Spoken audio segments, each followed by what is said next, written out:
Hare Krishna. Good morning, good evening, good afternoon, wherever you happen to be in the world. And welcome. Welcome to Matters of Principle. This is a new group that we've formed to discuss principle-centered reform and the revitalization of ISKCON's leadership. Perhaps that doesn't sound like a new topic. I mean, people have been griping about these things for decades.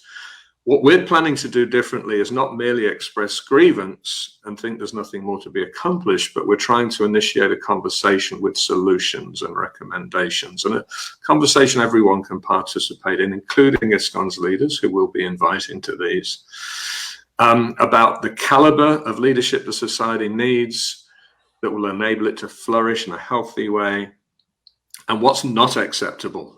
What leads to decline, estrangement of so many good souls that were previously ready to commit heart and soul, or to other unwholesome developments. This will be the first in a series of panel discussions. Today I'm joined by Deva Madhava Prabhu, Krishna Dharma Prabhu. I'll get them to introduce themselves shortly. If you would like to be a panelist yourself in future such discussions, please drop me a line via Facebook Messenger. So maybe I'll go to you in the first instance, Krishna Dharma Prabhu. For those who don't know you, tell us about yourself. Hare Krishna, thank you. Yeah, I joined ISKCON in 1979, and I was initiated first by Jayatirtha, and then by Bhagavan, and now I'm between gurus, waiting for the next one. Currently, obviously, taking shelter of Srila Prabhupada. I've been a temple president. I did Sankirtan, traveling Sankirtan in the beginning, obviously, like everyone. And then in 1986, I opened a temple in Manchester. I was there for 15 years with my wife, Chintamani Dasi. I came back to the Manor community where I am now in 2001. And then I wrote some books. I wrote the Mahabharata retelling. I didn't write the Mahabharata, but I retold it, and also the Ramayana. And I'm currently working on the Bhagavatam. Other titles are out there, Panchatantra, a few other books you might have seen, but a serialized version of the retelling of the Bhagavatam. And I'm also currently on the Sabha, which is some of you probably never heard of it. It's the advisory body to the GBC. And I've been working with them for the last 18 months or so. So that's me for now.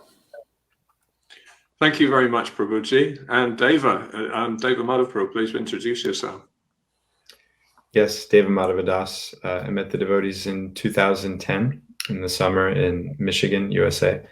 Joined the Detroit temple, and then was encouraged by the management there to go to Ann Arbor, which is a nearby college town. Tried to drum up some preaching. So in 2012, we started a small preaching center, and that since blossomed into a community that we call the Harmony Collective, where we have a small Gaur Nitai temple, a restaurant, a storefront, and then a 10-acre farm a half hour south of the core town that we're in, Ypsilanti, Michigan, where we have a few cows, 7 cows, and some farming going on, and a few ashram residents there as well.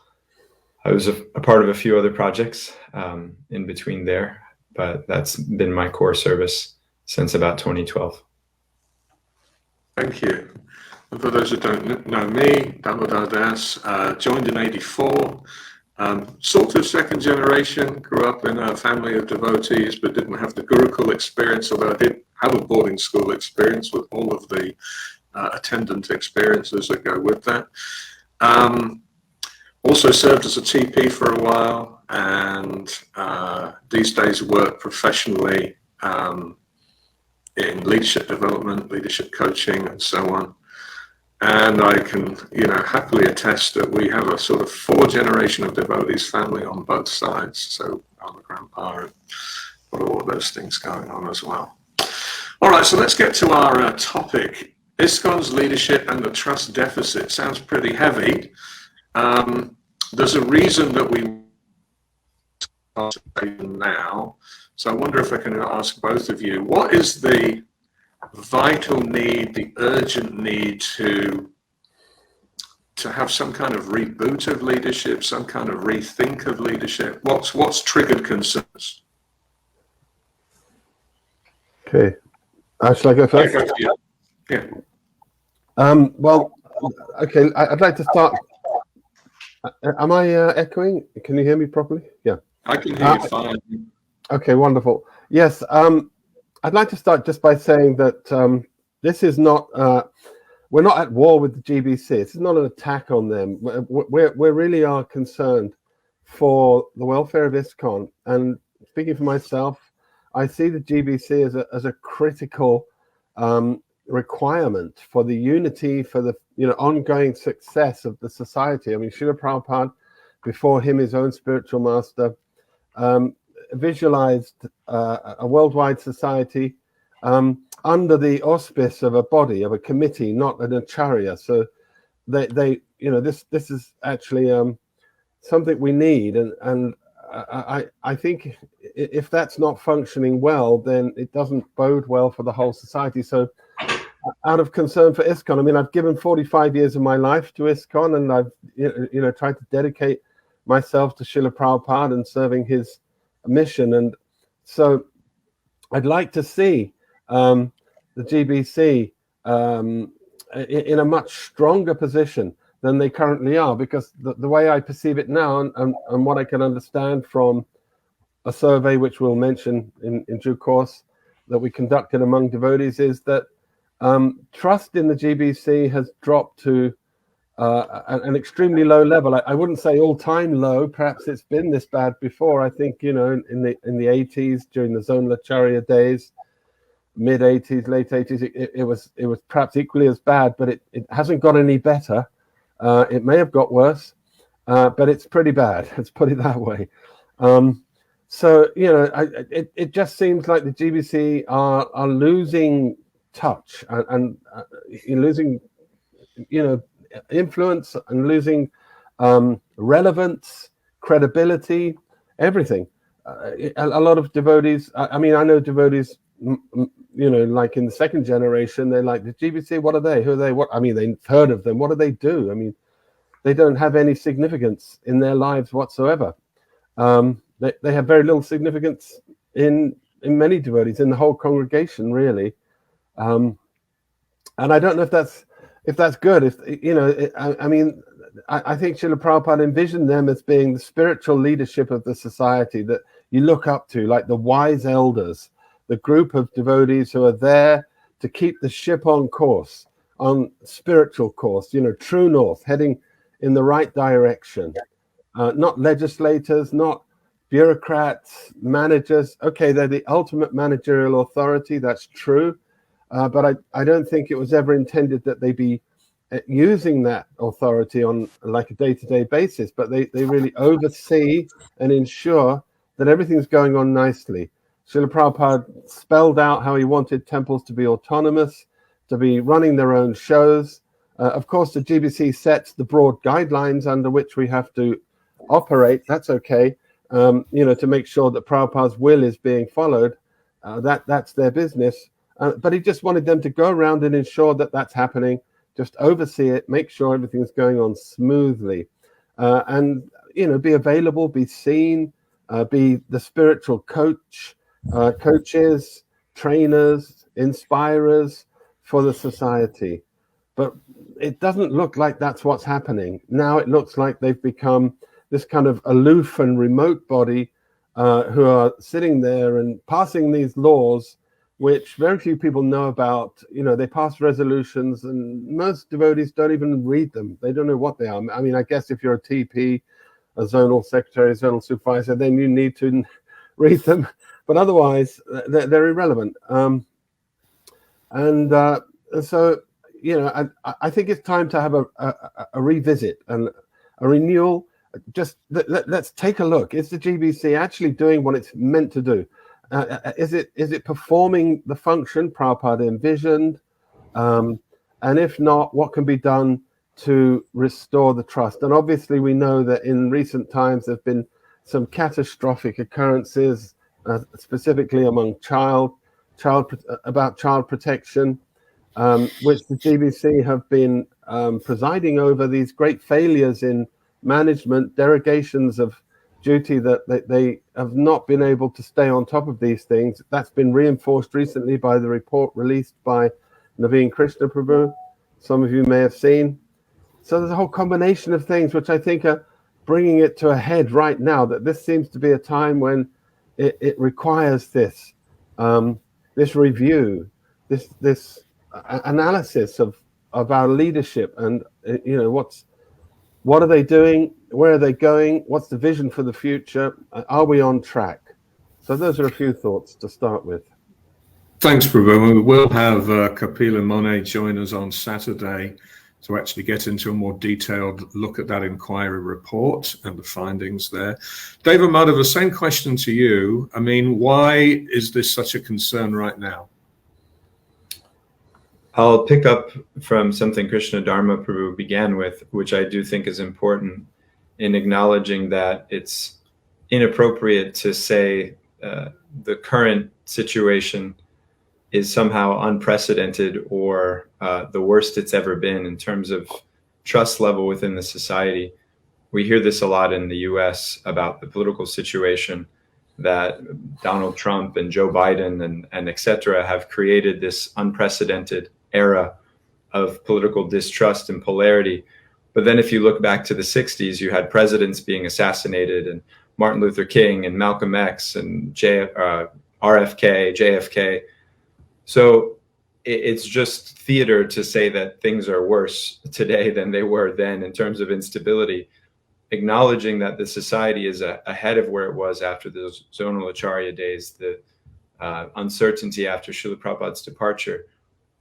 And at the same time, our group, and I think the devotees who signed, the responsible devotees who signed on to the letter that we sent to the GBC, requesting for a kind of collective resignation in deference to a review, in which some of them may be reestablished as GBCs and others may be encouraged to step away permanently. This kind of renewal is necessary because what I see across the society is in some ways worse than the anger and the upset that was there in the instability of the 80s and 90s, which is apathy. As a current temple president, the most difficult thing for me to deal with is the apathy of the general devotee body towards the institution of ISKCON and the GBC. And Krishna Dharma Prabhu is pointing to some of that as well. The GBC seems to live in its own realm, very aloof from the everyday experience of the congregation. And there's an increasing upset in the congregation, a disinterest towards the GBC, and that results in a disinterest towards ISKCON. And so the kind of vigorous and developed society that we would expect to see happening 50 years on in Srila Prabhupada's mission, it's not there, and it's very far from where we would expect it. And the GBC has an opportunity in this very important generation of kind of, I call them the founding followers. We collectively are part of the founding follower generation of the group immediately preceding Srila Prabhupada's presence. And if we think about ISKCON's long-term presence in the world and its potential influence, this generation of founding followers, of course headed by Srila Prabhupada's personal disciples, have an extremely important role to play in setting the tone for how the society will go forward centuries and millennia from now, if we have that aspiration and hope that Srila Prabhupada encouraged us to keep in our heart. And so there's a precedent that needs to be set, that there have been mistakes, serious missteps made over decades, and there's never been a true demonstration of penance by the body of leadership. And this example, or this culture of penance, is there. It's what predicates our Bhagavatam. It's there in the mood of Arjuna accepting the chastisement of the Brahmana for the death of his children. There's so many examples in our Shastra of Lord Brahma, the CEO of the GBC of the universe, giving up his body not one but multiple times. And we're told by the Acharyas that giving up is figurative in one sense, but the language is used that he cast off his physical self in a mood of renewal, in a mood of penance, recognizing that for his own efficacy and also for the trust of those that he's leading, he needs to demonstrate some recognition of his failure, some recognition of his shortcoming in hopes of developing forward. And that's what I think we're requesting the GBC to do in earnest as faithful members of ISKCON, as the ones who still care. And as we've had a few conversations with the GBC ourselves after sending our letter, mostly the EC and a few representatives there. And we were careful to make the point that we're the ones who still care. Don't think that we're the bad guys. The folks who didn't sign that letter are the ones you should be more worried about, because they're the ones who've lost so much faith and trust in you that they don't even see value in a conversation, in any kind of engagement. And so for ourselves to be here is actually a demonstration of our willingness and hope that the GBC become the effective body that we know Srila Prabhupada intended it to be. Thank you. Yeah, I really like this point that we're not oppositional to the GBC. In fact, the GBC was a creation initially of Srila Bhaktivedanta Saraswati Thakur Prabhupada, wanting a collective body to govern the movement rather than a single acharya. He deliberately did not nominate a single acharya. And Prabhupada would often argue that the defiance of that order was what led to the imploding of Gaudiya Math, or the splintering of Gaudiya Math. So Srila Prabhupada established GBC prior to his departure, as early as 1970, 71, because he wanted to see it up and running. That creation of the GBC came from a document he wrote called Direction of Management. And it's interesting that at the time, it was 12 people with geographical assignments. As Krishna Prabhu said, it was very much about preaching and ministering to other temples in the growing movement. He did envision that there were term limits in that document, and he did envision that there were people being voted in. One of our observations would be that was a sort of an accountability. And our worry at the moment, what sparked a lot of this concern is, you would hope that the GBC was sort of self-correcting, but we're not convinced that that is the case at the moment, and that there might be merits in actually looking at what happens if the GBC does run into some kind of problems and doesn't appear to be self-correcting. So we've mentioned a few of them already. I mean, I would say that for years, while supporting the idea in principle, I was worried about the effectiveness of the GBC, that it, as Krishna Prabhu said, it was just sort of devolving into a legislative body, largely ineffectual and not even following their own policies much of the time. I worry now that it's actually become more harmful than that. I would say that what Vedasara reported and has come out recently with the crimes at the Mayapur Gurukul, going over decades, despite 8 reports or investigations of one sort or another, that's a direct result of an old boys network, that people were looking the other way, and his friends in high places. We've seen undertakings been given. Let's give everything to, the Child Protection Office, and then U-turns. We've seen U-turns on things like Vaishnavis initiating, and it does seem now that maybe lobby groups from powerful parts of the world can actually lean on the GBC, and the GBC will move away from what was previously a principle-centered and shastically researched position, and then they'll cave for big worries. And yeah, absolutely, we're not trying to run a coup here. We're not trying to move anybody aside and trying to take their roles, but we want to have a conversation about how these things should work. So a question that we might be asked, and people might be thinking, and we've asked ourselves, is, well, what right have you guys got to bring all this up? I mean, Who are you to? Aren't Vaishnavas supposed to be humble and deferential to authority? I mean, what is going on? How would we answer this? Do we have any special qualifications, or you know, what's our right to do this? Well, speaking for myself, I think you can just view us as like concerned citizens. You know, as David Madhava Prabhu said, that we're the ones who care. That you know, and we're just asking that we be, you know, that they listen and just consider what we're saying. And we have no power to do anything. You know, as far as what right do we have? Well, we don't have any power. So that's what really matters. And all we can really do is just bring up our concerns. We've tried to reach out to the community to see if they're shared in the shape of a survey. They appear to be. And we'll talk about this in due course, that all of the issues and concerns that we've just been mentioning seem to be shared by a majority of the community, the ones that we've reached at least. So we're just trying to act as a voice for that. Srila Prabhupada would have expected that. As far as I'm concerned, I think to myself, well, what would Prabhupada want me to do?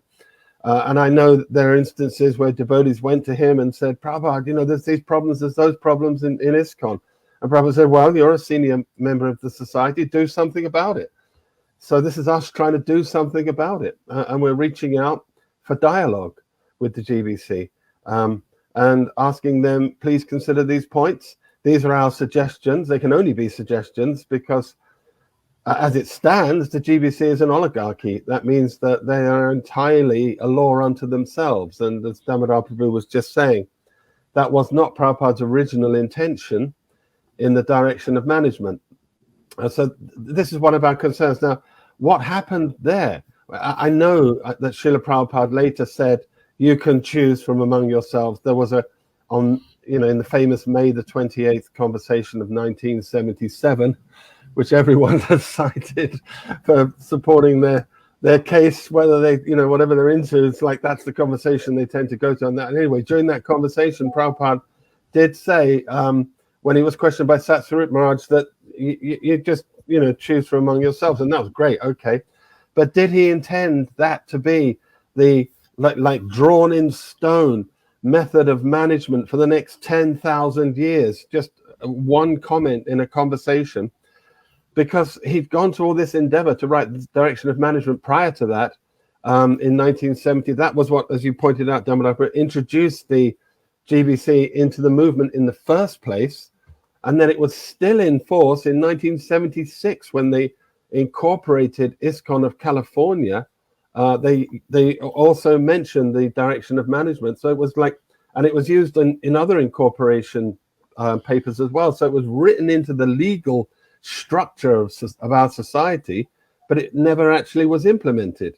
Somehow or another, the voting, the temple presidents voting for the GBCs never happened. And I should think, and I can only speculate, that Srila Prabhupada, having observed that to be the case, and here in 1977, he's only got a few months left with us. He said, okay, just, you know, you just sort it out among yourselves. You need more GBC members, you just choose some more. Okay, what's the problem? But I think we need to have a discussion about that. A conversation, is that what we want going forward? Is that a viable means of management for our society? It doesn't seem to be. It doesn't look like the GBC are that capable of self-correction, as you've just said, and self-assessment, although that's what they're proposing now. After we had some discussion with them, they said, well, yeah, we're going to set up a system where we're going to police ourselves. We're going to make sure that everyone is up to the mark, and and all that's going to do, I can imagine, is draw a collective groan from the community, like, oh really?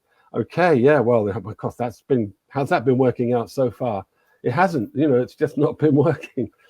So these are concerns we're raising. We're not saying that we're anything important ourselves, or that we have any power to change anything.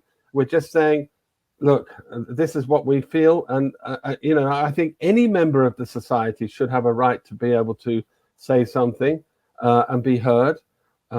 We've all served our time. Like I say, I've served many years. I was a TP. I was the National Secretary of the UK. I was the director of ISKCON for many years.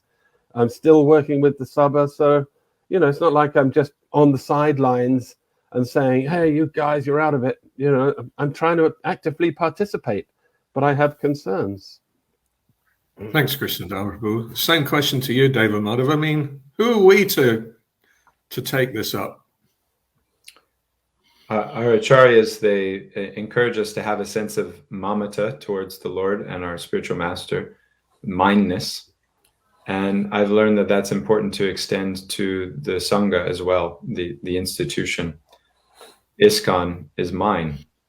And I want to remain a happy,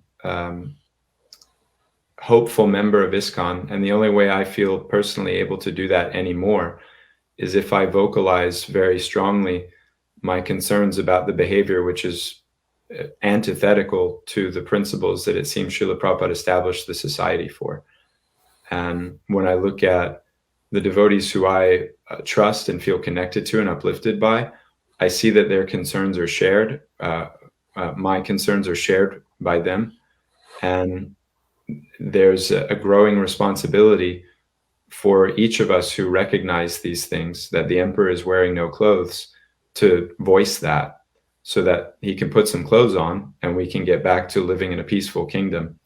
Otherwise, if things continue as they are, I fear in 10 years from now, 15 years from now, when the kind of core element of the founding followers, Srila Prabhupada's disciples, have all departed, what's going to be left is a serious and ugly level of feudalism, broken up between different bands of people who have somehow stayed around ISKCON to pick the thing apart once Prabhupada's disciples depart. And the fractures and the disillusionment that will come at that time will be the result not of the immaturity of those folks, but rather the irresponsibility of the present generation of head leadership who didn't take the responsibility they needed to when they needed to. And so they left the bill to be paid by another generation, i.e. myself and the other devotees who will be around to be blamed essentially for the disillusionment of the society that happened 15, 20 years prior. But because of some kind of facade that was maintained in the name of fidelity to the spiritual master, there we will be left again holding the bill.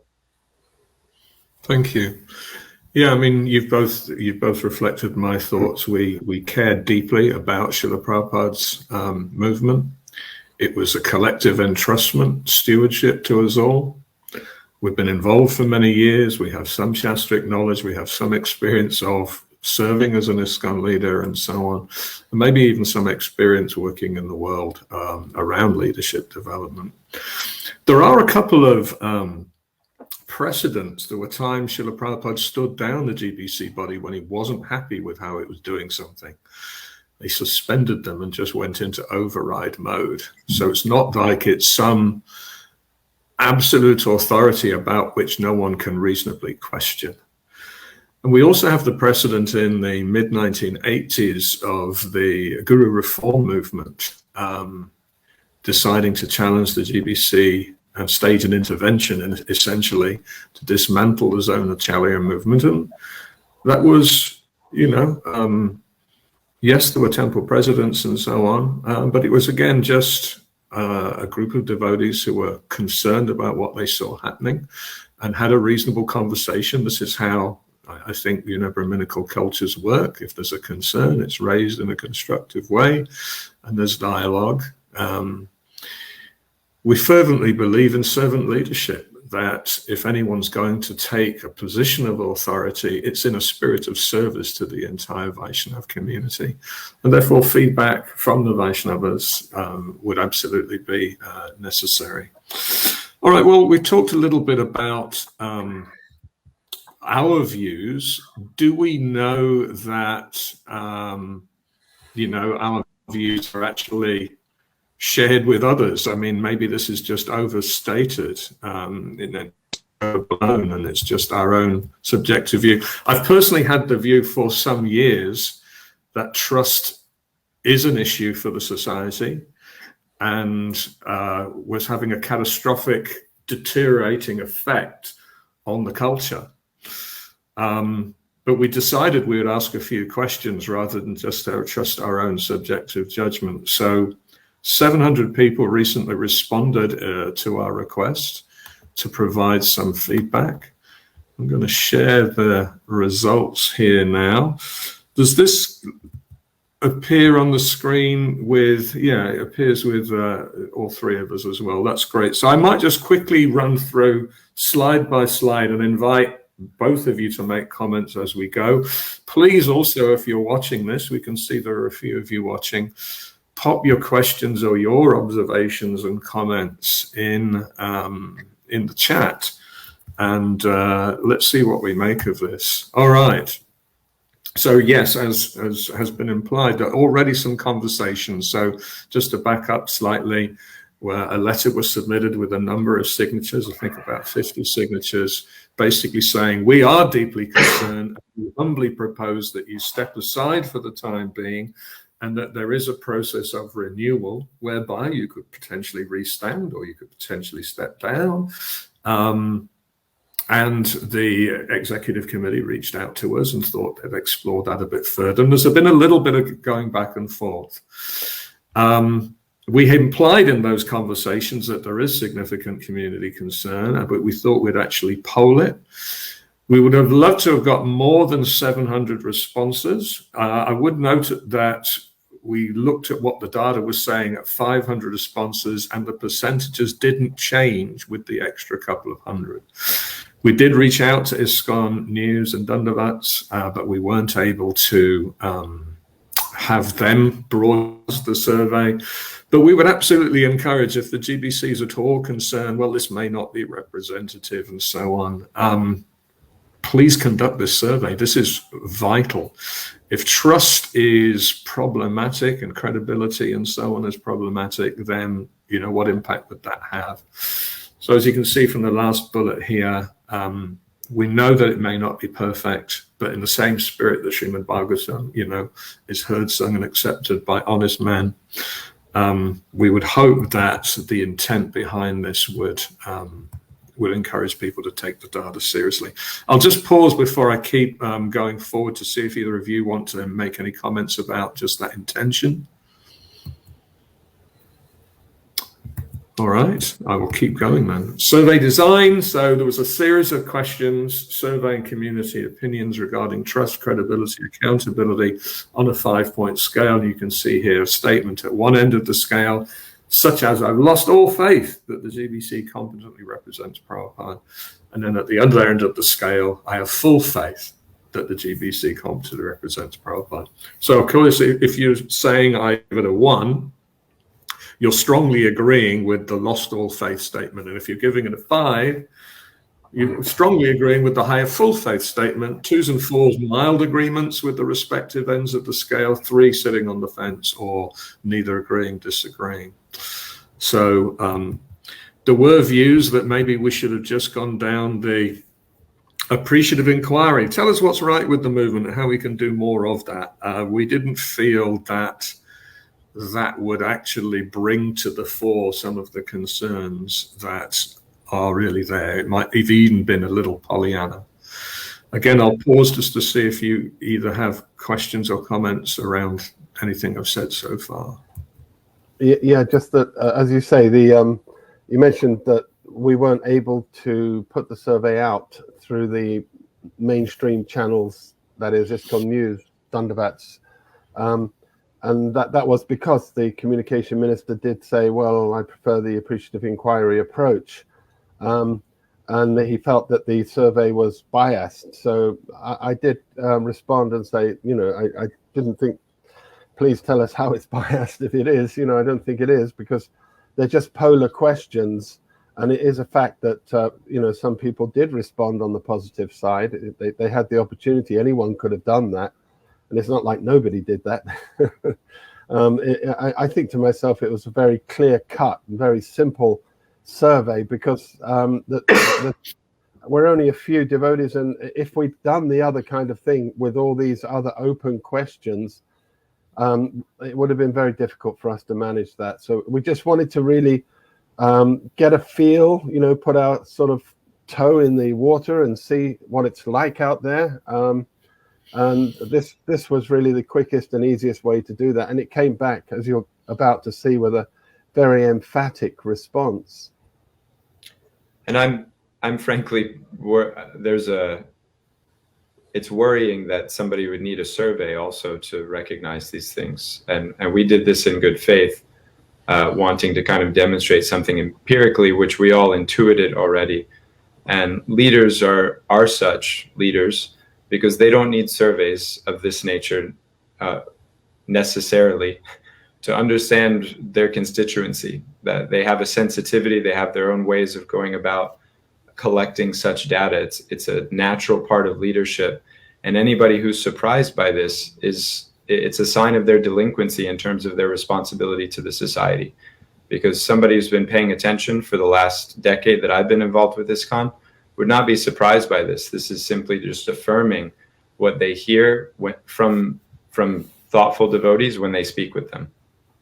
Yeah, and one thing I'd like to mention also is that it should be noted that Lord Ram, he himself went out personally into his kingdom incognito in order to survey them, essentially, to find out, what they were saying about his rule, which of course resulted in Sita's banishment.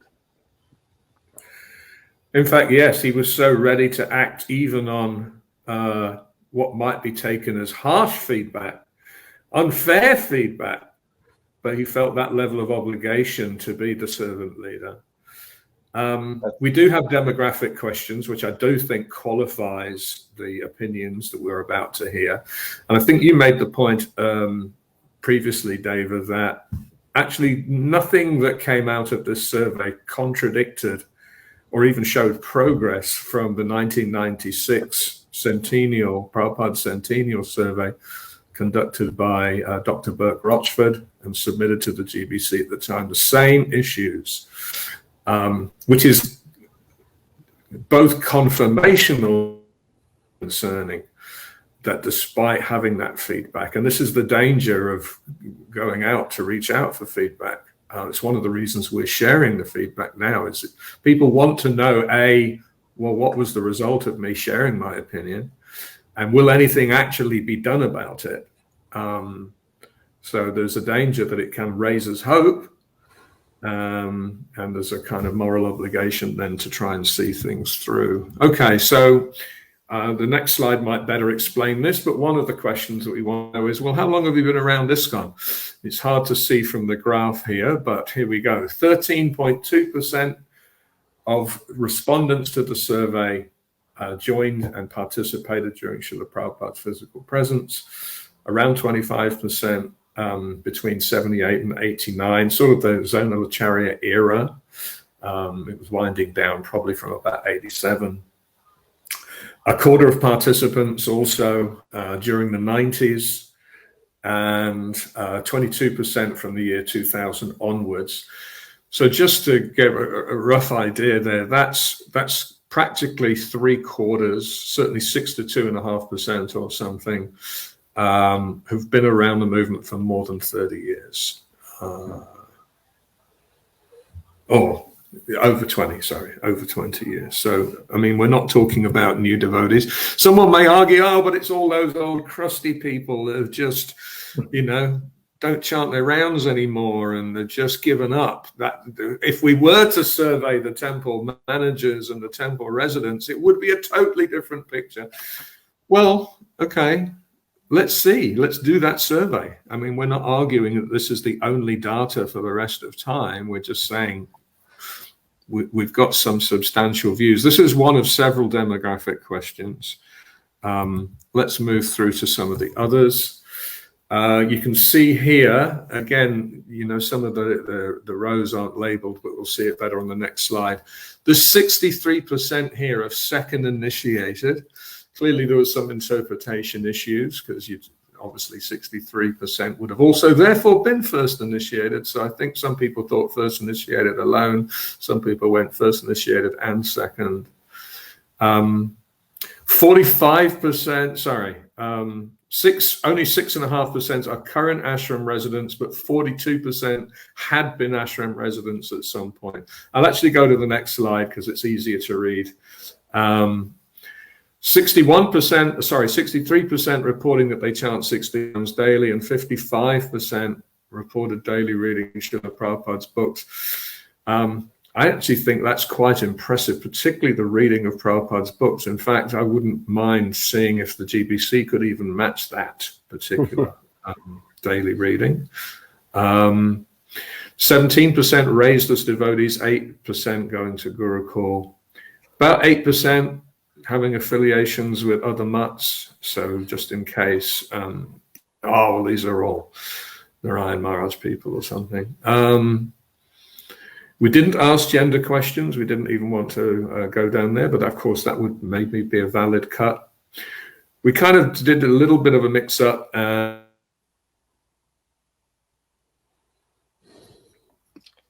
like Damodar's paused by the internet. Devatas? By Starlink. You have to blame Elon Musk for Damodar's dropouts. He's on Starlink. Yeah, What's I that? mean, you dropped out, Damodar. You're back now, are you? Okay, I'm back. Yeah. Sorry. Anyway, you can probably read what I was talking to there. Yeah. I think this is a fair reflection of our whole society. I mean, 6% ashram residents. Okay, that's not many, but then that pretty much reflects the percentage of total number of devotees who actually live in the ashram. It's probably even less than that. So, I think this is quite representative, basically. Personally, I think every temple should be surveying at least once a year its entire constituency, and it should actually break them down into demographics. How are we doing with the kids? How are we doing with families? How are we doing with the Indian community? How are we doing with the residents? What do they want from their temple experience? It could inform strategy. Right now, it could be argued that certain constituent groups, particularly donors, Indian community, and residents, are well catered for, and many of the other groups, Gurukulis, families, older devotees that were pioneers once upon a time, feel neglected, left out, undervalued. And this is obviously one of the factors potentially influencing people's sense of trust in the organization. If their needs aren't being met or being directly violated, that could be a challenge. All right. And then we did an age group as well. So you can see very few under 20s. And again, we've got practically 75%, between 21 and, I'm not really sure how to calculate that, but 75%, what are we saying? 75% are 39 and older. That's right, yeah, because we've got practically 50% between in that sort of Generation X space. Okay. Right, here we go to the actual questions then. So here we see the 5-point scale. And this pattern that you're seeing here, with the highest answer being the really problematic one, and then a steady decline to the positive ones, you'll see the same pattern play out across every single question. So what's faith in the GBC? It represents Prabhupada in providing direction. 41% basically is saying, no, I've lost all faith. And 26, so 75%, 66% leaning in that way, 20% on the fence, and only 7%, what is it? Sorry, it's about 13% leaning in a positive direction. What do we think of this? I mean, how would you feel if you were trying to provide this kind of leadership for the society and this was the feedback? Very concerned. Does it matter? I mean, we're the ultimate managing authority. Prabhupada gave us the authority. If people don't have faith, well, maybe that's their own doing. They're just faithless and it's the age of faithlessness. Or is this, a legitimate thing to be concerned about? Yeah. Okay, David.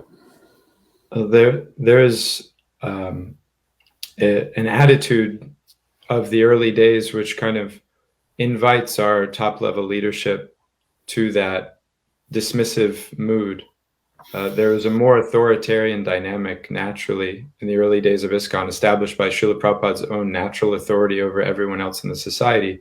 And that trickled down into his management and leadership layers. There was a sense of deference there that the GBC would be naive or worse to expect to continue to be the case. We're no longer in that era of deference for many reasons.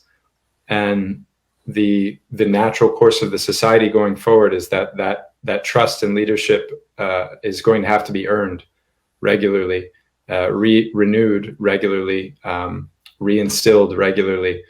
And so that there hasn't been such an effort for a very long time by the GBC, if ever, then it's, again, should be no surprise that this is the kind of emotional expression of the devotees when they're finally asked, how do you feel?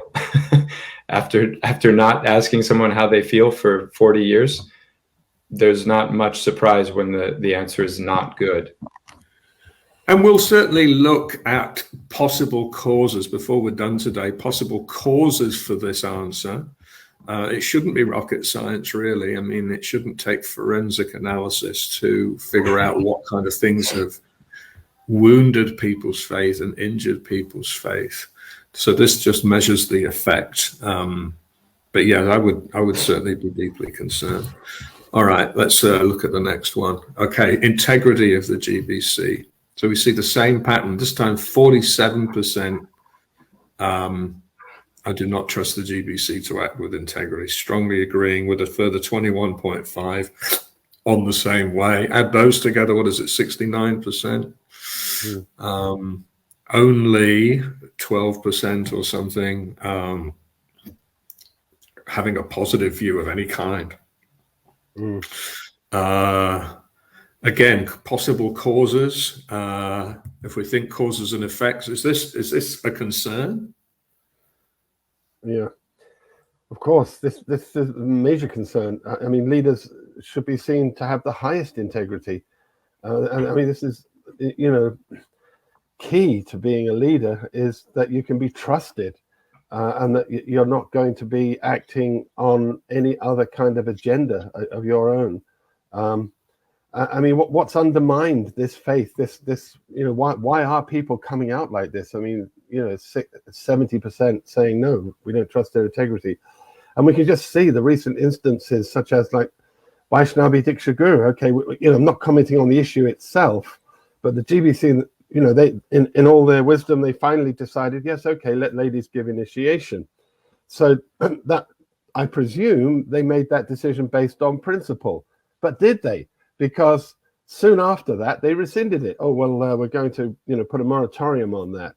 So, that's the fourth, maybe fifth time that such redaction has been made on that particular issue. Yeah, so you can't see a consistency of principle. If you look through the history of all the great Kshatriya leaders, whenever they would make a decision, they would cite the Shastric principle before they acted. It says this and this and therefore, you are culpable and worthy of punishment. And look at Parikshit. Read that section about Parikshit and how he deals with Kali. It's like there's always a principle, and they'll cite the principle. But the GBC, this is the trouble, that they make a decision even behind closed doors. This is another issue that we will discuss about transparency. You don't know, what kind of discussions are going on and what's moving them. And then they reverse their previous decision. They did that in another instance of a, senior sannyasi whom we all know, and I prefer not to name at this point, but they made a decision that his case should be referred to the CPO. And then 1 week later, they reversed it. So what does that look like? What's going on? I mean, everyone is asking that question. No wonder there's a loss in the trust in their integrity. You referenced earlier the May 28th, 1977 conversation, and there is a whole GBC for Life component to that. I think it's Tamal Krishna Maharaj says, but yeah, we can remove somebody if they're deviating, right? And Prabhupada says if they're deviating, they should be acharya-like, ideal. So what constitutes deviation? We know that essential fall down potentially gets you removed from the body. We know that philosophical deviation would get you removed from the body. At what point does a catastrophic failure of governance get you moved, or that you've completely, liquidated all of the good social capital and goodwill of the body of Vaishnavas? Do you actually still have a mandate to lead at that point, or do you become a sort of powerless bureaucracy, and you don't even follow your own resolutions? That's one of the concerns. Okay, let's keep going on. I want to make sure we talk to every question. Whose interest did the GBC put first? 45% saying the GBC acts primarily in the self-interest of its own members. When you add the other negative one, not quite as strongly negative, then we're up at 68%, something like that. And around 14%, the GBC acts in the best interests of the entire Krishna consciousness movement. So a perception that they're seen as self-serving as opposed to serving the best interests of the community. Any comments on that? It's the natural idea for why they would compromise on their own principles and resolutions whenever those principles and resolutions seem inconvenient to the comfort or established socio-political dynamics of the body then rejects their own decision. And then the congregation is left with no other conclusion about why, other than that it must have been for their own self-interest. It was inconvenient for them personally on some level. And so now they've decided to go against their own better idea. I spend a lot of time in my professional work debriefing 360 surveys and culture surveys and so on.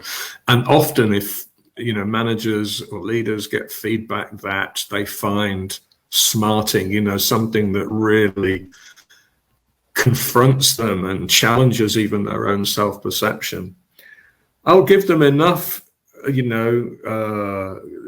give to say it is a perception, but that perception also has direct consequences. So it may be that you are, much cleaner than the perception suggests. But if this is the perception, it got there for a reason.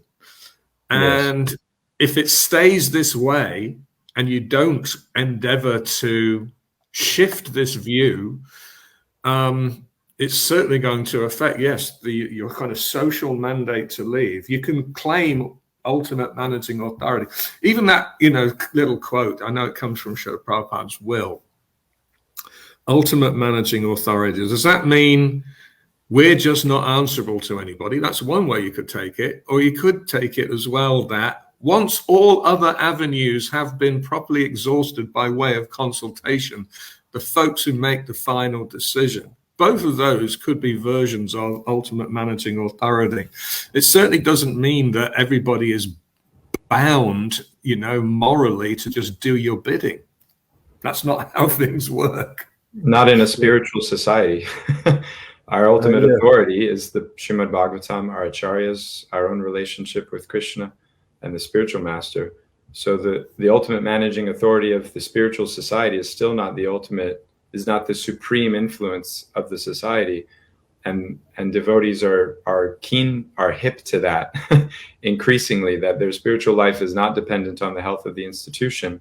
Although the institution was established to support healthy spiritual life, many people are having to find their own way and realizing that's possible. The myth of ISKCON's importance is being broken, not by in the kind of mature way it's supposed to be, but in the a kind of necessary way that the GBC is forcing people's hands to take. To that point also, Damodar Prabhu, about perception and the need for a leader to give deference to that. Krishna Dharma Prabhu brought out Sita Devi. And then we can also remember Arjuna standing hearing the complaints of the Brahmana who was standing on the steps of Maharaj Ugrasena's palace, and he was just hurling insults. He wasn't speaking kindly. He was, Vedic curse words were being sent over the wall. And the deference of Arjuna was, whatever I need to do to restore the faith that you had in the Kshatriya race, I will do that. And if I'm not able to do that, I'll kill myself. He didn't gaslight him. He didn't criticize, what kind of Brahmin are you to have this happen to you? Everyone else in the kingdom is happy. It's just it's an issue with yourself, and you're now trying to scapegoat us. There was none of that language from Arjuna, only a radical sense of deference based on his recognized role as a Kshatriya and the responsibility that entailed. I was doing some looking up of love and trust, because it seems to be one of those little sound bites you hear a lot.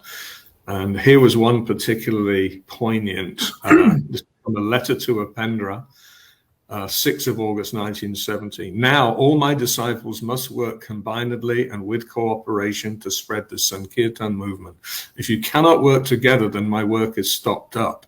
Our society is like one big family, and our relationship should be based on love and trust. We must give up the fighting spirit and use our intelligence to push ahead. You should accept help from your God brothers.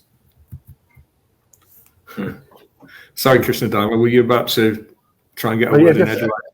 I was just one thing that, in respect of, the GBC and whether they have, the right, and that they can just, like the ultimate authority, they can say and do what they want, and we have to follow, and that's okay. But Prabhupada, when he was addressing this question, he wrote a letter in 1972 to Karanda, and he was talking about that we're supposed to be training devotees to be independently thoughtful and to be autonomous and empower them.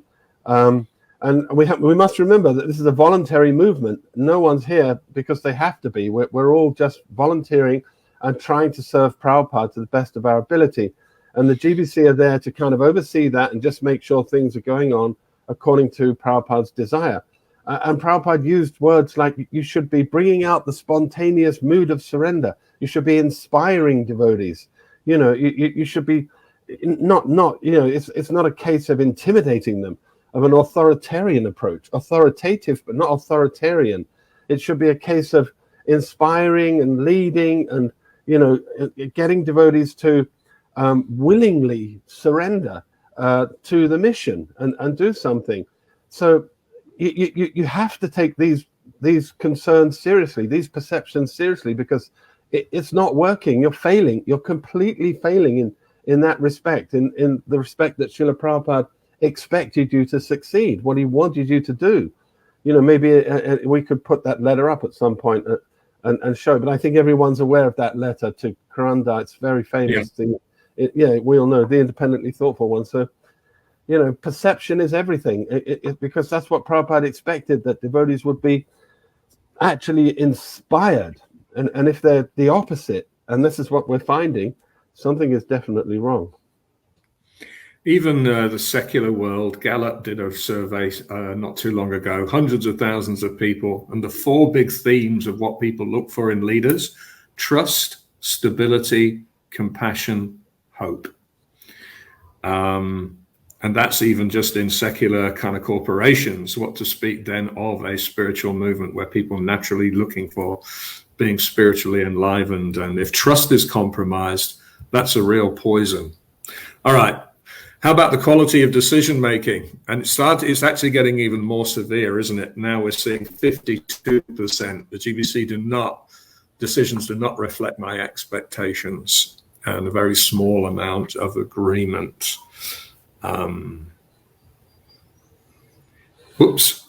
Jumping ahead. Is the GBC out of touch? Again, massive figures. 50%. The GBC is out of touch. If you add the top two top two together, 75%. Very small amount of people thinking that the GBC is in touch, aware of concerns. Just a competent. Sorry, go ahead. Oh yeah, there's a joke that professional golfers think the whole world is a beautiful park, and everywhere they go is green grass and lakes and nice manicured trees. And there's a way in which the GBC, who are many of them are spiritual masters and extremely senior devotees who deserve deference and respect. Everywhere they go, people know how to put on the show for 2-3 days or 2-3 weeks, however long the person is there. They can maintain this appearance of a happy, cohesive sense of the society, even for their own kind of sanity and cognitive dissonance, needing to believe it themselves. But then the day-to-day experience of the everyday devotee and then the congregation, what to speak, the kind of diffused folks who have been jaded and disenfranchised in previous years and given up, the day-to-day experience is one of near disillusionment. And it's very difficult as a leader to get your people to admit that to you. That's why Ram went out in incognito, because his citizens wouldn't tell him truthfully what's going on. He needed to see it in disguise so that he would get the raw expression of their actual feeling. And as soon as he got a hint of their dissatisfaction and distrust, he made this very severe move to try to reestablish it. We know even as we reached out to do the survey, people were saying, can my comments be identified? People were a little worried about possible repercussions, similar with some signatories on the letter, some kind of doubts that there might be sort of a punitive response of some kind. Competent to govern. And, the pattern is true, as we said, all the way through. I mean, to me, it's shocking, given the 5-point scale, that there would be such a landslide on the left-hand side column, every single question. And these are all aspects, if you like, of trustworthiness. Are you competent? Does your decisions make sense? Do I feel like I can trust your intentions? And on every single count at the moment, we're just seeing massive, concerns. What about more accountability? Now, 70% greater checks and balances are needed. Something like term limits, or something like performance assessment, something like the direction of management. Something like the direction of management, which of course is what justified the creation of the GBC. Srila Prabhupada agrees. What about approachability? And again, here we are. You've basically got 80% saying the GBC are not approachable or transparent. And maybe 7.5%, they are approachable and transparent. It says a lower number of responses. I guess we must have added this probably about 60 or 70 responses in. We added this question. So not everybody responded. Now we do, and we'll actually cover some more of this on Saturday. So we have a session on Saturday as well. We'll have guests like Kapila Monet, who did the inquiry recently into the Vrindavan and Mayapur Gurukulas. Obviously, the GBC wanted to get to the bottom of what was the failure there, and so that's actually a very important document. And do you want to say something about Krishnas Kaviraj Prabhu, who's going to come as well? He's Krishnas Kaviraj Prabhu is a Prabhupada disciple. I think he joined in 72. He's a GBC deputy, and in fact, he's on the deputy executive. And he might be the chair of that right now. So he's agreed to come on Saturday. And just also about the survey, I think we're going to, I'll just mention that there's some 300 comments, because we did at the end of it put a long form question, an open question. Do you have any suggestions for improvements or any other concerns? And 300 of the respondents actually answered that. And we've got all these comments that we'll perhaps cite some of them in future episodes of this talk. And but I just want to quickly say that out of the 300, I think I went through them, and there might be 3 or 4 that have something positive to say. I mean, they're all expressing different concerns and how there especially needs to be more accountability that's reflected in the survey itself. So, you know, it's like we asked if they have any positive suggestions. So we've got quite a few of those, and we'd like to present those to the EC. In fact, we have actually sent them to the EC already.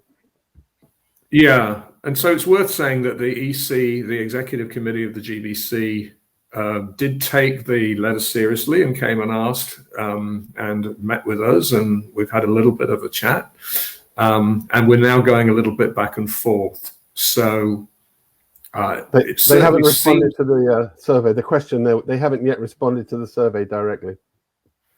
Right. So, but that's been issued through the member we're liaising with, Tapan Mishra Prabhu. And so we hope in our next catch up with him, we'll get some feedback around that. There was another comment here that, yeah, if someone wants to argue that the survey was biased, well, okay. Go for a much broader poll and see how that information then stacks up. I thought also, let's just quickly again, because it was mentioned earlier and it may have been missed, that there was a survey done on a broader scale, 2,000 respondents by Dr. Burke Rochford, and very, very similar results to this one. And 96, right? 1996, and yeah. It essentially showed that nothing's really changed in that time.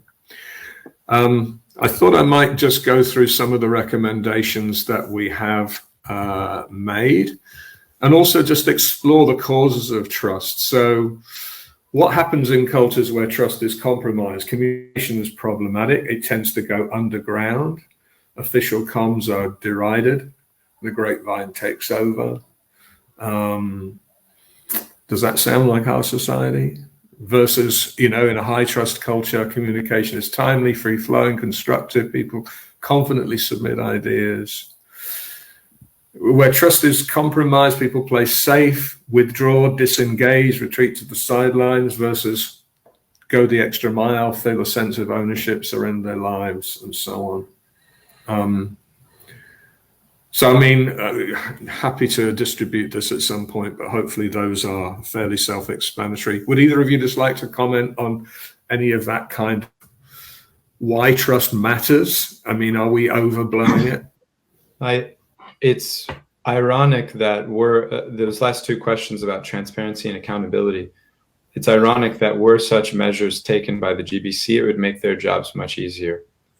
At present, they're dealing with the effect of the grapevine and the suppression of healthy conversation in the society, resulting in a lot of gossip and criticism. I don't think in that way the results just seem biased to them, perhaps, because they are aware there's this whole contingent of devotees who just seem like malcontents now.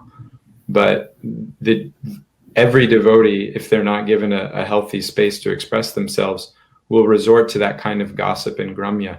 So the establishment of structures for accountability and transparency, which are actually then followed, would release some of that toxic pressure and make a much healthier atmosphere for the GBC to lead within, were they to adopt them. It's a good point, isn't it? If you think about the sheer number of people who at some point in their lives said, I'm going to give my life to this movement, and how many of them have stayed the course. Now, we could, explain all that. Well, they just didn't have what it takes. They lost their enthusiasm. They lost their way. They got covered over. Bad association. Yeah, bad association, laxity in their rounds. And, those things may be factors. Prabhupada always gave a 50-50 kind of rule around this kind of stuff, right? And so we should be examining why have that many people who came with really good intent now retreated to the sidelines and are quite disaffected, sometimes even hostile. Yeah. Is there anything for us to look at in terms of the culture and the role that leadership plays in having people feel engaged, feeling valued, having their needs met, feeling listened to, and so on? Most organizations out in the secular world do measure staff engagement. and they actually make it a hard KPI for leaders, if engagement is going backwards, and certainly this level of disaffection and people leaving the organization or just, discontinuing their commitment, that would be, super worrying. Culturally speaking, those things are very, very worrying. Let's just see, okay, people feel underloved and undervalued, all right. And this, I don't want to lose this idea that people start becoming wary about introducing people to this movement, as opposed to they happily broadcast. So what might be some of the triggers? Okay, maybe people feel hurt and betrayed. That last point, I just wanted to say that when I was in Mayapur, I spoke to a devotee who has a very popular podcast. Him and a friend of his, they do this podcast, and they've got like 300,000, something like that, subscribers. And they said, well, one thing we don't do is direct people to the temples. Directly said that to me. I think, and I didn't say anything. I said, yeah, I understand. I mean, there is a concern. It's really a problem. And I just wanted to also mention that you started off by saying, a lot of our respondents are in the 39 years plus group, and they're just crusties, they're just burnt out. But the truth of the matter is, the longer you're around, the deeper the concerns grow. The more, because the more you become aware of the culture, your eyes open, you begin to realize, oh gosh, what's going on around here? When you're new, you're young, you're enthusiastic, you're overwhelmed with the bliss of Krishna consciousness, you're blissfully unaware of all the issues. But after, you've been around for a while, those are the people who start to see, yes, actually there are problems, big problems. So it's not just that they're malcontents. They're people who have the experience and can see what's actually happening. And we can see from the demographics, they still remain committed to things like sadhana.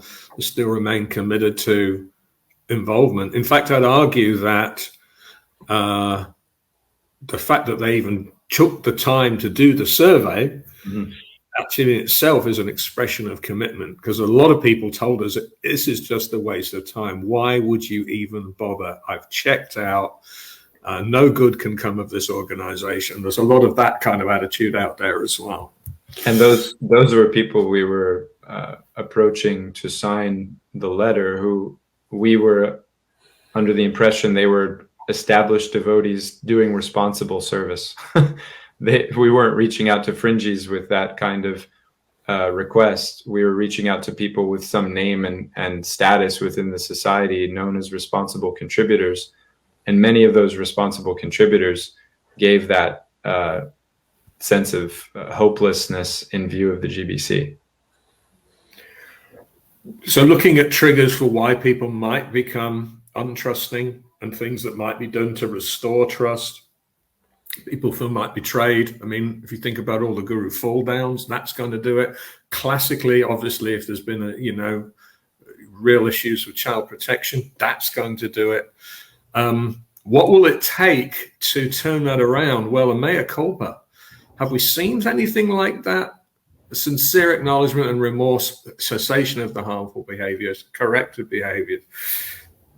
Trigger it. Leaders don't listen. They're indifferent. They're too busy and important to take time to, reach out to me, versus actively seeking out constituent views. Perceived self-interest by leaders, living ostentatiously versus living modestly, self-sacrificing, and so on. Someone might say, well, look, Prabhupada lived, pretty, opulently. I would argue Srila Prabhupada accepted what was offered in a spirit of love and was equally happy to inhabit a hut in Mayapur or in Bhubaneswar. He wasn't like, well, I don't think the ashram accommodation is up to my standard. I'll go and get this 5-star hotel down the road. That wasn't how Srila Prabhupada. He even moved into his Mumbai rooms, didn't he, before they were complete, because he just wanted to do that. So it speaks to intention, I think, here. I don't know if either of you want to comment on the high living stuff there as a possible issue around trust. Yeah. Obviously, I mean, sannyas ashram has become a standing joke. I mean, I know they're not all the same, and I know there's some sannyasis who are very simple, very austere, but I mean, just yesterday someone told me that one sannyasi just gave £1 million to pay for some building somewhere, and I mean, maybe he inherited it, I don't know, but whatever, you know, it's like, and I was speaking recently to one senior sannyasi in our movement who was on the GBC, he's now retired, he's a guru and everything, and I was offering him my books because you know, I said, you can have them. He said no. He said you should charge double to sannyasis, you know, and only half in jest. I mean, because they're the ones who've got all the money, you know. I mean, even they make a joke out of it, for God's sake, you know. Anyway, we've got a list here: spiritual bypassing, the pure devotee syndrome, incompetence, blame, contravening morality, favoring certain interest groups. You could go on. There should be enough clear indicators of the violations that have taken place. What's worrying is that just insufficient recognition of the need to build trust and earn people's faith. I don't see that many things going on. We're seeing, you know, the gorgeous erecting of temples. We're seeing lots of policy conversations, but the character kind of stuff, I don't know that we're seeing it. Now, we did come up with a few recommendations that we've also submitted. I know that we said we'd try and cut off at around the 90-minute mark. I just want to say one thing that I just chip in quickly with we are going to invite GBC members, and we have already done so, in fact, and we will, and you know, it'd be great if they could participate, because then they could communicate their side of the story, if you like, you know, because I mean, we've been saying certain things that they're making unprincipled decisions, but they may say, well, no, the principle of unity and diversity is what we're most concerned about. Prabhupada told us to, you know, discuss every year and work out that, and we're concerned about there not being schisms and whatever. So that they'll have their, you know, their side, if you like, that they want to present, and we really would like to hear that. I think it would be great if they could come and we could directly discuss with them, so that we're not just throwing out, if you like, accusations, and they're just not having a chance to say anything. Yeah. I mean, trust was really high under Srila Prabhupada, and obviously that was his spiritual elevation, but he also treated people in a particular way, and people saw him as, you know, morally upstanding, and they felt like they would give their lives and so on. Now, of course, that's going to always be a tough act to follow, but I don't think that we have recognized how far that trust in the organization, which simultaneously went with this explosion around the world of people giving their lives. Now, even though we say the movement is now spreading, the amount of people who are going for that full surrender program, that's curtailed significantly. And maybe disciples are still, you know, committing in such ways to their individual gurus, but I'm not sure that the movement is enjoying that level of commitment that it previously enjoyed. I thought we might talk about a few of the things that we have been recommending in the last few minutes before we end this first broadcast. We, of course, have recommended some stepping down or stepping aside and, you know, submitting to, you know, either re-election or some reappointment exercise. And I think that was partly prompted by, had there been a catastrophe like, you know, the Mayapur Gurukul abuse in any other organization on the planet, in any government, in any corporation, the executive community would be stood down. There's no way that they would just ride that out. No way. The GBC have sort of maybe even taken slight umbrage to the fact that we were so bold as to even make that suggestion. But we're still of the view that something of such a symbolic nature is probably necessary as a form of mea culpa. There's certainly some kind of mea culpa that's needed here. Because you can't simultaneously be the ultimate managing authority and say, but this thing over here, nothing to do with us. It doesn't work that way. You pick up one end of the stick, you pick up the other. Yeah, I mean, So, and I mean, Krishna's report makes that clear, doesn't it? I mean, it's out there now, so I think most people may have seen that on the Mayapur and Vrindavan Gurukuls, and the blame is laid squarely at the door of the GBC, as it should be. And that I mean, that report is, I found, quite shocking, and on the strength of that alone, that report should result in someone resigning, for God's sake. I mean, I can't believe that no one does. It's just, to me, it's just astonishing. As you say, in any other organization, in a government, you know, the minister would have resigned immediately. It's just no question about it. But no, they just, you know, oh, well, what to do? Just carry on, you know. And more words, because then we're going to hear, well, yeah, we're going to try and implement the recommendations. We'll do that. Don't worry about it. We're on it. We're going to sort it out. You know, it's it's like, okay, yeah, we've heard that before, you know. Some of our other recommendations are Truth and Reconciliation Committee, some kind of grievance process where people actually get to tell their stories and there's a sense of feeling heard. Only works if leaders actually really participate. You mentioned earlier service descriptions, Deva, and I would even extend that to target KPIs, minimal performance standards. If you're not meeting a certain threshold of performance, you don't just carry on. There's some kind of holding to account. What else have we got? Make decisions on principle and stick to them. Cultivate successes in a transparent fashion. Back the CPO, fund the CPO, no more interference. Follow your own resolutions. Tone down those lifestyles. Assess, like this, the ISKCON population's trust in leadership on a regular basis and hold people accountable for those results. Visibility, transparency, regular comms. Strategies that engage everybody, and term limits and so on. So, I mean, there's a number of things that we've put and we'll hope to discuss with the GBC over time. As you've said, we actually hope to get GBC to come and join the conversation and other senior devotees. And if you are interested in being a part of one of these panel discussions, please let me know, because we plan to have them regularly and keep the conversation going.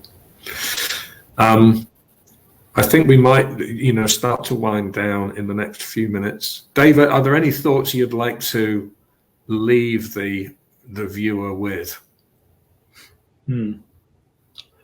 One of the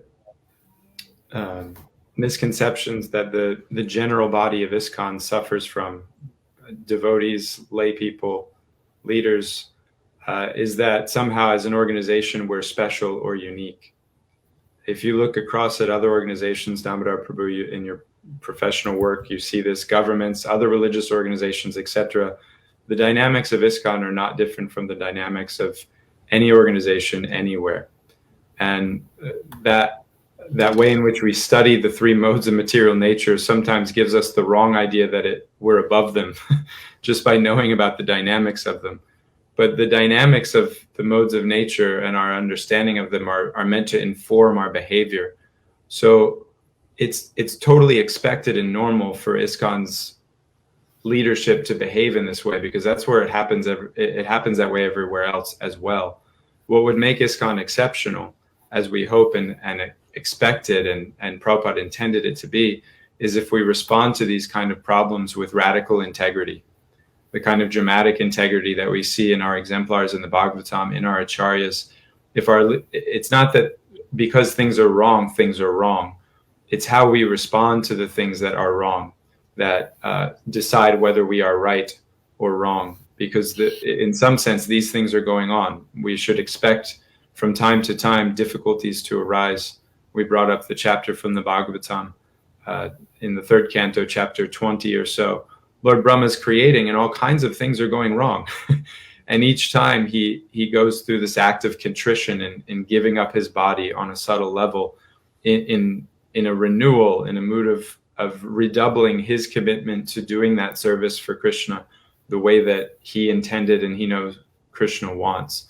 So it's not that things are wrong, It's that things have gone wrong and they haven't been addressed in the right way. And that's what we're asking the GBC to do, is to address things in the right way and set up structures such that in the future, when things go wrong, because there will be a proper framework and culture for addressing them. Thanks, Deva. Final thoughts from you, Krishna Dharma Prabhu? No, just just to reiterate that I'm not. I mean, I know that the survey reflected that there was a low trust in the integrity of the GBCs, and I just want to say from my own point of view that I think I know some of them, quite a few, I think individually, and I don't have any doubt about their personal integrity and their desire to please Srila Prabhupada. And I respect that, and I can see that that's what they're trying to do. But just that desire alone, it needs more than that. And I just want to mention that famous statement that Prabhupada made to Giriraj Swami when how do you think things will carry on after I departed? And Giriraj Swami was saying, well, if we're Krishna conscious and we chant good rounds and everything will be fine. And Prabhupada said, no, organization and intelligence. So there's a bit more required than just our sincerity and even our good intentions and everything else. So and that's where we're sort of coming from. We're not saying that each one of you is in some way compromised in your personal integrity. So I just don't want that message to come across, because that's not the case, at least as far as I'm concerned. Same.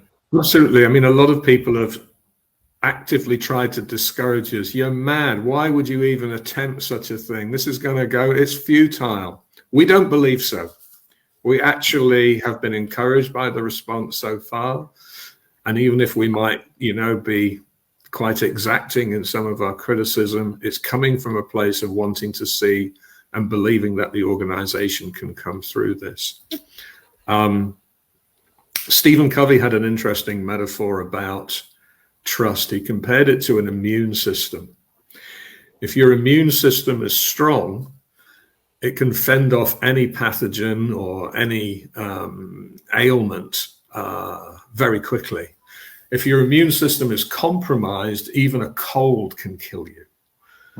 And it's a really, really interesting metaphor. So this idea of let's really rebuild trust, and let's do it as a conjoint effort.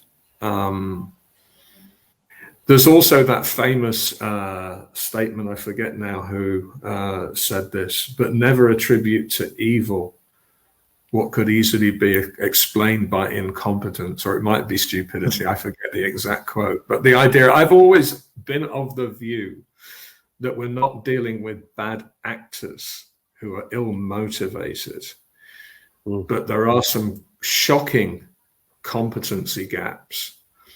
And the concern is, if those competency gaps are evident and causing pain, A, they might get misinterpreted as character flaws.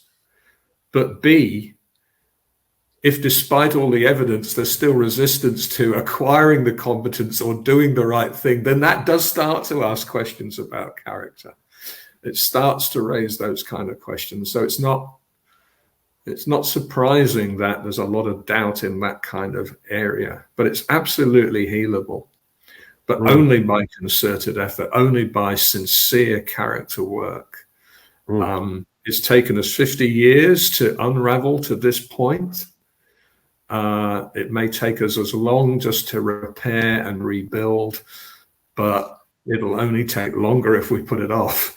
It'll only take longer if we don't undertake that work with great earnestness and don't recognize just how important that work is. And in a spirit of servant leadership, surely, wanting the blessings of the Vaishnavas, it's by the blessings of the Vaishnavas that anyone has real authority to lead in a society of Vaishnavas.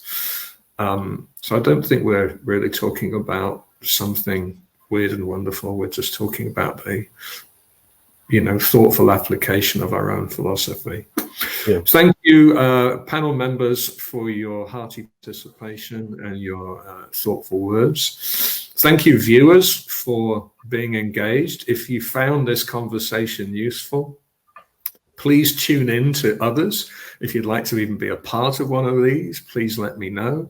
If you think it's the kind of thing that you would like others to be aware is going on, then share it, please, so we can get more and more people engaged in this conversation and turn this baby around.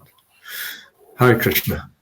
On that happy note, we'll see you on Saturday where we have Krishnadas Kaviraj, Kapila Monet, and we'll follow this up, particularly talking about the inquiry into the schools. Okay, I'm going to end the broadcast, but maybe we can debrief a little. So I was sometimes horrified. Oh, what is this? I have to give up my family life. Bhaktisiddhanta Saraswati Thakur is calling me. I have to take sannyas. Oh, I was horrified. But I saw several times calling me. So anyway, it is by His grace I was forced to give up my family life and so-called business life. And He brought me somewhere or other in preaching His gospel. So, this is a memorable day. What He deserved.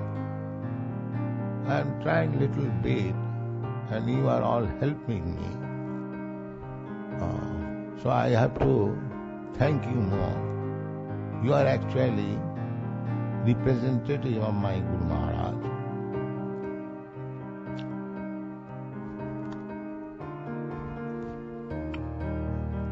Because you are helping me in executing the order of my Guru Maharaj. Thank you very much.